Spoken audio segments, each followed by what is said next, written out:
Guys, आज के इस वीडियो में हम पढ़ने वाले हैं कुछ पोसेसिव प्रोनाउन के बारे में। पोसेसिव प्रोनाउन होते क्या है? जब हमें किसी सेंटेंस में मालिकाना हक को दर्शाना होता है तब हम पोसेसिव प्रोनाउन का यूज करते हैं। अब ये पोसेसिव प्रोनाउन क्या क्या होते हैं वो हम आज के इस वीडियो में सीखने वाले हैं। जैसा कि एक झलक हम देख लेते हैं कि पोसेसिव प्रोनाउन होते क्या है। जैसे अगर आपको सब्जेक्ट की शुरुआत में आई रहता है, ये तो हम जानते हैं ना, आई का हिंदी मीनिंग क्या होता है? मैं या फिर मैंने। जैसे मैं यहाँ हूँ, अगर हमें कहना हो मैं यहाँ हूँ तो हम क्या बोलेंगे? I am here. मैं के लिए हम लोग क्या यूज किए? सब्जेक्ट आई का यूज किए। लेकिन अगर हमें कहना हो कि यह किताब मेरी है, मेरी की बात की, यह किताब मेरी है, तो क्या आई का यूज हम करेंगे? मेरी के सेंस में आई का यूज करेंगे? नहीं, गलत होगा, हमारा सेंटेंस गलत होगा। हम बोलेंगे दिस इज माई बुक। यह किताब मेरी है, दिस इज माई बुक। तो ये जो माई लगा है ना, यही हमारा पोसेसिव प्रोनाउन होता है। हम किसी तरह के भी सेंटेंस बनाते हैं तो पोसेसिव प्रोनाउन की जरूरत हमेशा पड़ती है। तो आज के इस वीडियो में आपको बहुत सारे पोसेसिव प्रोनाउन सीखने को मिलेंगे। उसमें क्या रूल होते हैं, किस सेंस में उसका यूज किया जाता है, एग्जाम्पल के थ्रू मैं बहुत अच्छे से एक्सप्लेन करने वाली हूँ। तो वीडियो में आपको एंड तक बने रहना है। तो चलिए इसी के साथ वीडियो को स्टार्ट करते हैं। सबसे पहले हम आई के बारे में ही जानते हैं। आई, अगर सेंटेंस की शुरुआत में आई देखने को मिले, ये हमारा आई क्या हो जाता है? सब्जेक्ट हो जाता है।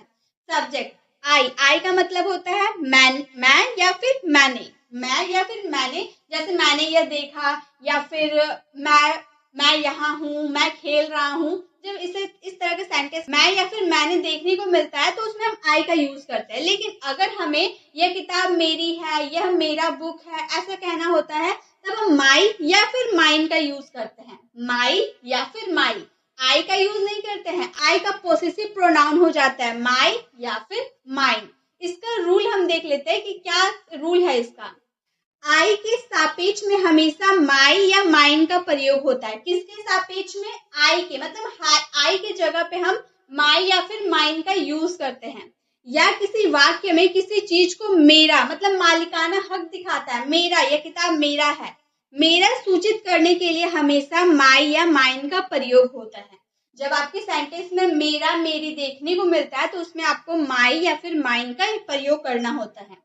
जैसे यह मेरी किताब है, मैं मालिकाना हक को दर्शाती हूँ कि यह मेरी किताब है, तो यह मेरी के लिए हम क्या आई बोलेंगे? दिस इज आई बुक बोलेंगे? नहीं, हमारा सेंटेंस तो रॉन्ग हो जाएगा ना। तो मेरा हम बोल रहे हैं, मेरी बोल रहे, तो उसकी जगह हम माई का यूज करेंगे। This is my book, this is my book, यह मेरी किताब है। जैसे अगर हमें कहना हो मैंने रमेश को कहा कि मेरा बैग मत छुओ, तो हम बोलेंगे मैंने के लिए हम क्या यूज करेंगे? आई का यूज करेंगे। आई टोल्ड रमेश, मैंने रमेश को कहा, आई टोल्ड रमेश दैट, कि मेरा बैग मत छुओ, डोंट टच माई बैग, मेरा के लिए my. I told Ramesh that don't touch my bag, मैंने रमेश को कहा कि मेरा बैग मत छुओ। अगर हमें कहनी हो यह किताब मेरी है, यह किताब मेरी है, तो हम बोलेंगे दिस बुक इज माइन। अगर आपको बोलना यह मेरी किताब है तो बोलेंगे दिस इज माई बुक। लेकिन अगर आप बोल रहे यह किताब मेरी है, किताब के बाद मेरी आ रहा है, यह किताब मेरी है, तो हम बोलेंगे दिस बुक इज माइन। तो माई और माइन में आपको कंफ्यूज नहीं होना है।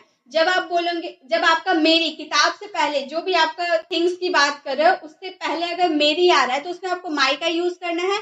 लेकिन जो भी आप वस्तु की, थिंग्स की बात कर रहे हो, वो अगर आपका किताब मेरी है, किताब के बाद मेरी आ रहा है, तो उसमें आपको माइन का यूज करना है। ठीक है, माई और माइन में इतना ही फर्क है। आई होप आपको ये अच्छे से समझ में आया होगा। चलिए इसी के साथ आगे बढ़ते हैं। अब है हमारा यू का मतलब होता है तुम या आप। ये हम जानते हैं, ये सब्जेक्ट रहता है जो सेंटेंस के शुरुआत में लगता है। इसका पोसेसिव प्रोनाउन होता है योर या फिर योर्स। तुम्हारा या फिर आपकी, तुम्हारा, तुम्हारे, तुम्हारी, या फिर आपका, आपके, आपकी, इस तरह के सेंटेंस में आपको योर या फिर योर्स का यूज करना होता है। इसका रूल क्या है? यू के सापेक्ष में हमेशा योर या फिर योर्स का प्रयोग होगा। या किसी वाक्य में किसी चीज को तुम्हारा, आपका सूचित करने के लिए भी हमेशा योर और योर्स का प्रयोग होगा। मतलब अगर आपका सेंटेंस में तुम्हारा या आपका देखने को मिला, तुम्हारा, तुम्हारी, तुम्हारे, आपका, आपकी, आपके, ऐसा देखने को मिला, तो उसमें आपको योर या फिर योर्स का यूज करना होगा। जैसे अगर हमें बोलना हो यह आपकी या फिर तुम्हारी किताब है, हम इस तरह से बोलते हैं ना, यह आपकी या फिर यह तुम्हारी किताब है, तो हम बोलेंगे दिस इज योर बुक। आपका या फिर तुम्हारी के लिए हम योर का यूज किए। दिस इज योर बुक, यह आपकी किताब है, या फिर ये तुम्हारी किताब है। आप अपनी कलम का उपयोग कर सकते हैं। यहाँ आप बोले, ना आपका बोले ना तुम्हारा बोले, हम आप बोले तो आपके लिए यू का यूज करेंगे। You can use your pen, अपनी के लिए हम योर का यूज कर दिए। You can use your pen, आप अपनी कलम का उपयोग कर सकते हैं। यह बैग तुम्हारा या फिर आपका है। देखिए थिंग्स के बाद आपका, तुम्हारा और आपका आया है ना, यहाँ थिंग्स के पहले आ रहा था, यहाँ थिंग्स के बाद आ रहा है, तो इसमें हम योर्स का यूज करेंगे। This bag is yours, this bag is yours, यह बैग तुम्हारा या फिर यह बैग आपका है। ठीक है, तो योर और योर्स में आपको इतना ध्यान रखना होगा, जैसे माई और माइन था उसी तरह से योर और योर्स भी है। ठीक है, नेक्स्ट है हमारा वी का मतलब होता है हम या फिर हम लोग। ये तो हम जानते हैं, सब्जेक्ट के तौर पे हम इसका यूज करते हैं। इसका पोसेसिव प्रोनाउन हो जाता है आवर या फिर आवर्स, आवर या फिर आवर्स, हमारा या फिर हमारी। इसका रूल है वी के सापेक्ष में हमेशा आवर या आवर्स का प्रयोग होगा, या किसी वाक्य में किसी चीज को हमारा, हमारा मालिकाना हक, हमारा सूचित करने के लिए भी आवर या आवर्स का प्रयोग होगा। जैसे यह घर हमारा है, यह घर हमारा है, घर के बाद हमारा आया है। ठीक है, ध्यान दीजिए, घर के बाद हमारा है। यह घर हमारा है, हमारा सूचित करने के लिए हम क्या बोलेंगे, दिस हाउस इज आवर्स। यहाँ पे घर के बाद हमारा है इसलिए आवर्स का यूज किए। दिस हाउस इज आवर्स, यह घर हमारा है। हम लोग अपना आईडी कार्ड लेकर आए हैं। हम लोग, हम या फिर हम लोग के लिए वी का यूज करेंगे। हम बोलेंगे we have carried our ID card, we have carried our ID card. यह हमारी कार है, हमारी सूचित करने के लिए हम क्या यूज करेंगे, देखिए इसके पहले हमारी आया है तो बोलेंगे this is our car, this is our car, यह हमारी कार है। तो आवर्स और आवर्स आपको समझ में आ गया। अब है दे यानी कि वे या फिर वे लोग, दे यानी कि वे या फिर वे लोग, इसका पॉसेसिव प्रोनाउन हो जाता है देयर या फिर देयर्स, देयर या फिर देयर्स, उनका या फिर उनकी सूचित करने के लिए हम देयर या देयर्स का यूज करेंगे। किसी वाक्य में किसी चीज को उनका, उनका, किसी वाक्य में किसी चीज को उनका, उनकी, उनके सूचित करने के लिए हमेशा देयर या देयर्स का प्रयोग होगा। जैसे यह उनका बैग है, उनका हम बोल रहे हैं ना, उनका सूचित करने के लिए क्या यूज करेंगे, देयर का। ठीक है, थिंग्स के पहले हमारा उनका आया है तो हम बोलेंगे this is their bag, this is their bag, यह उनका बैग है। वे अपनी पहली कार लेने जा रहे हैं। वे लोग के लिए हम दे का यूज करेंगे, बोलेंगे they are going to take their first car, they are going to take their first car, यह कार उनकी है। अब यहाँ पर थिंग्स का यूज हम पहले किए तो हम बोलेंगे this car is theirs, theirs का यूज करेंगे, दिस कार इज देयर्स, यह कार उनकी है। अगर हमें बोलना हो यह उनका बैग है, दिस इज देयर बैग, यह कार उनकी है, दिस कार इज देयर्स। अब है ही का यूज हम वह या फिर उसने के सेंस में करेंगे जब हम किसी मेल की बात करेंगे। ठीक है, किसी मेल की बात के लिए करेंगे तो हम ही का यूज करेंगे। उसका पॉजिटिव प्रोनाउन हो जाता है हिज, जिसका हिंदी मीनिंग होता है उसका या फिर उसकी।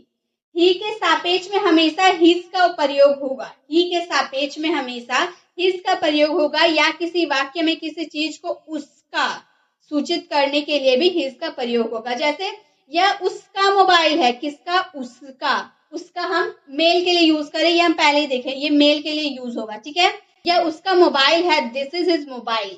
हिज, मोबाइल के पहले हम हिज का यूज करेंगे क्योंकि मोबाइल के पहले ही उसका यूज किया गया था। दिस इज हिज मोबाइल, यह उसका मोबाइल है। वह उसकी किताब है, वह के लिए हम दैट का यूज करेंगे थिंग्स की बात करें, और उसकी के लिए हम यूज करेंगे हिज का, बुक के पहले। दैट इज हिज बुक, यह उसकी किताब है।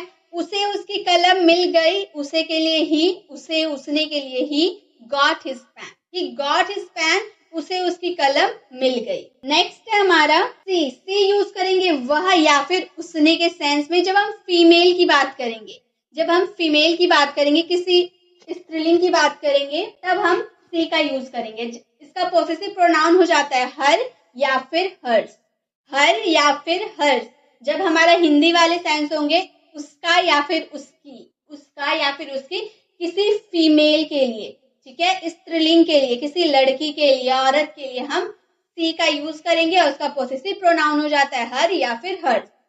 सी के सापेक्ष में हमेशा हर या हर्स का प्रयोग होता है, हर या फिर हर्स का प्रयोग होगा, या किसी वाक्य में किसी चीज को उसका उसकी सूचित करने के लिए भी हमेशा हर या हर्स का प्रयोग होगा।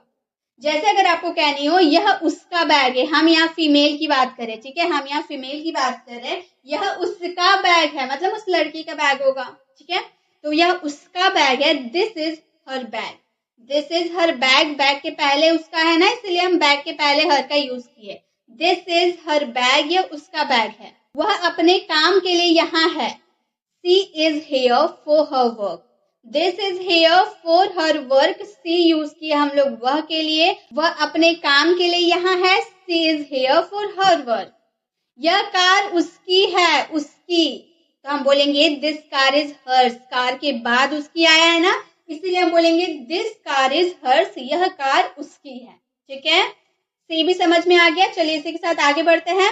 अब हमारा इट, इट का मतलब होता है यह, ये किसी थिंग्स के लिए यूज करते हैं हम, किसी वस्तु के बारे में अगर हमें बात करनी हो तो हम इट का यूज करते हैं, इसका पॉजिटिव प्रोनाउन हो जाता है इट्स, जिसका हिंदी मीनिंग होता है इसका। इट के सापेक्ष में हमेशा इट्स का प्रयोग होगा, इट के सापेक्ष में हमेशा इट्स का प्रयोग होगा, या किसी वाक्य में किसी चीज को इसका इसकी सूचित करने के लिए भी हमेशा इट्स का प्रयोग होगा। जैसे अगर हमें बोलना हो इसका रंग लाल है, मतलब कोई वस्तु रखी हुई है और हम बोल रहे इसका रंग लाल है, तो इसका के लिए हम इट्स का यूज करेंगे, इट्स कलर इज रेड, इसका के लिए इट्स यूज किए, इसका रंग लाल है, इट्स कलर इज रेड। यहाँ पे है यह तुम्हारा है, यह के लिए हम इट का यूज करेंगे। यहाँ पे देखिए गाइस, हमारा इट और इज का कॉन्ट्रैक्शन है इट्स, इट्स योर्स, यह तुम्हारा है, इट्स योर्स, यह तुम्हारा है। नेक्स्ट है हमारा राहुल, राहुल किसी लड़के का नाम है, ये तो हम जानते हैं, मेल यानी कि बॉय हमारा राहुल है। राहुल का अगर बात करें, उसका पॉसेसिव प्रोनाउन की बात करें तो उसका होगा हिज, हिज उसका या फिर उसकी, ठीक है। जैसे लड़का या पुरुष के नाम के सापेक्ष में हमेशा हिज का प्रयोग होता है, किसी भी लड़के का नाम हो, राम, मोहन, रोहन, सोहन, जो भी नाम हो, उसके सापेक्ष में आपको हिज का प्रयोग करना है, या किसी वाक्य में किसी चीज को उसका सूचित करने के लिए हमेशा हिज का प्रयोग होता है। जैसे यह उसकी कमीज है, मतलब उस लड़के की, ये राहुल की कमीज है, राहुल लड़का है, हम बोले यह उसकी कमीज है, तो हम बोलेंगे this is his shirt, this is his shirt, यह उसकी कमीज है। राहुल उसके स्कूल का कप्तान है, Rahul is the captain of his school, Rahul is the captain of his school. यह उसका घर है, this is his house, this is his house, यह उसका घर है। तो राहुल के लिए हम ये यूज कर दिए, राहुल के सेंस में हम पॉजिटिव प्रोनाउन हिज का यूज करेंगे। चलिए राहुल का नाम तो हम देख लिए, अब किसी गर्ल के नाम को देखते हैं। अगर हमारा लड़की रही, रानी रही, फीमेल या फिर गर्ल, उसके सेंस में आपको हर या फिर हर्स का यूज करना है, उसका या फिर उसकी के सेंस में। रूल हमारा यह है कि लड़की या फिर महिला के नाम के सापेक्ष में हमेशा हर या फिर हर्स का प्रयोग होगा, या किसी वाक्य में किसी चीज को उसका उसकी सूचित करने के लिए हमेशा हर या हर्स का प्रयोग होगा। जैसे अगर हमें बोलनी हो यह उसका फोन है, उसका, लड़की की बात करें, ठीक है, गर्ल, फीमेल या फिर गर्ल की बात करेंगे तो हम उसके जगह हम हर या हर्स का यूज करेंगे। यह उसका फोन है, दिस इज हर फोन, हर। अगर यहाँ लड़का की बात करते तो हम हिज का यूज करते, अभी हम लोगों ने देखा हिज का यूज करते, दिस इज हिज फोन बोलते, लेकिन हम यहाँ लड़की की बात करें, ये उसका फोन है, तो हम बोलेंगे दिस इज हर फोन। रानी अपनी कक्षा में नहीं है, रानी का एडमिशन हुआ है भाई, तो वो अपनी कक्षा में नहीं है, तो रानी हमारा नाम है, तो नाम हम लोग लिख दिए। उसके बाद अपनी कक्षा यानी कि हर, वो अपनी कक्षा में, अब उसके कक्षा में तो हम ऐसे सेंटेंस तो नहीं बोलेंगे, हम अपनी ही बोलेंगे, तो हम बोलेंगे Rani is new in her class, Rani अपनी कक्षा में नहीं है, Rani is new in her class. यह ड्रेस उसकी है, उसकी, यह ड्रेस उसकी है, दिस ड्रेस इज हर्स।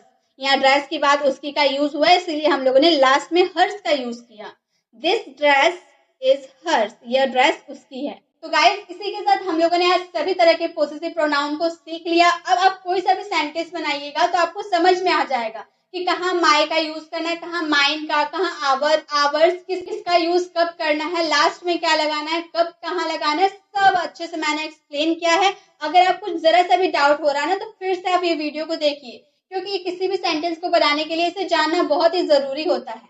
अब वीडियो कैसी लगी, वीडियो को कमेंट में बताना बिल्कुल भी ना भूले। अच्छी लगी तो लाइक जरूर करें। अगर आप चैनल पर नए हैं और अभी तक हमारे चैनल को सब्सक्राइब नहीं किए हैं तो जल्दी से कर दें, ताकि ऐसी वीडियोस आपको मिलती रहेगी। मिलते हैं नेक्स्ट वीडियो में, तब तक के लिए कीप लर्निंग।